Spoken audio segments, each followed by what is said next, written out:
இனி பிள்ளைகளுக்கு தங்கம், தங்கப்பன் என பெயர் மட்டும்தான் வைக்க முடியுமே தவிர சாமானிய மக்களால் தங்கம் வாங்க முடியாது என முன்னாள் அமைச்சர் திண்டுக்கல் சீனிவாசன் தெரிவித்துள்ளார். திண்டுக்கல் தொகுதியில் அதிமுக கூட்டணி சார்பில் முகமது முபாரக் போட்டியிடும் நிலையில் அவரை ஆதரித்து முன்னாள் அமைச்சர் திண்டுக்கல் சீனிவாசன் ராம்பட்டினம் புதூரில் பரப்புரை மேற்கொண்டார். அப்போது பேசிய அவர், திமுக தேர்தலுக்கு முன்பு 520 வாக்குறுதிகளை அளித்தது என்றும் தற்போது அதில் ஒன்றை கூட நிறைவேற்றவில்லை எனவும் குற்றம் சாட்டினார். தற்போதும் அதே போல சாத்தியமற்ற தேர்தல் வாக்குறுதிகளை திமுக அறிவித்துள்ளதாக தெரிவித்தார். மேலும் தாலிக்கு தங்கம், மாணவிகளுக்கு லேப்டாப் உள்ளிட்ட திட்டங்களை திமுக நிறுத்தியுள்ளதாகவும் நடைபெறவுள்ள தேர்தலில் மக்கள் அதிமுகவிற்கு வாக்களித்து வெற்றி பெற செய்ய வேண்டும் எனவும் கேட்டுக்கொண்டார்.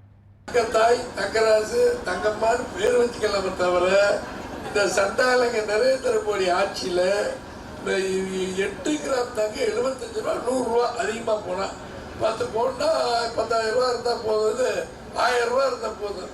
இப்ப 1000 ரூபாய் டீ கடையிலேயே பத்த மாட்டேங்குது. அந்த அளவுக்கு கொடுமைகள் ஆகி போயிருக்கு. சரி, இது நம்ம தனியா உட்காந்து பேசுவோம். நம்ம இப்ப என்ன ஆச்சுன்னா, பெட்ரோல் விலை, டீசல் விலைய 65 ரூபாய்க்கு டீசல் விலை குறைப்பேன், பெட்ரோலை 75 ரூபாய்க்கு தருவேன்னு ஸ்டாலின் அறிக்கை கொடுக்கிறார்.